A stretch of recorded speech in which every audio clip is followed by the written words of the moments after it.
আমি এনেছি আজকে পদ্মার ইলিশ।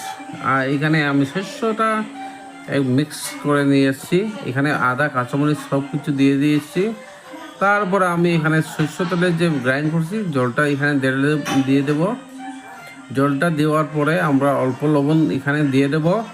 লবণটা দেওয়ার পরে আমরা হলদি পাউডার অল্প দিব, আর শস্য তেলটা দিয়ে দেব। আর তারপরে ইলিশটা এখানে মাখিয়ে নেব শস্যর সঙ্গে। মেলানোর পরে আমরা অল্প কাঁচামরিচ এইটা এখানে উপরে দিয়ে দেব। তারপরে এখানে ঢাকনা লাগিয়ে গ্যাসের চুলায় দিয়ে দেবো, ঠিক আছে। তারপরে এই দেখেন আমাদের ইলিশ তৈরি একবারে।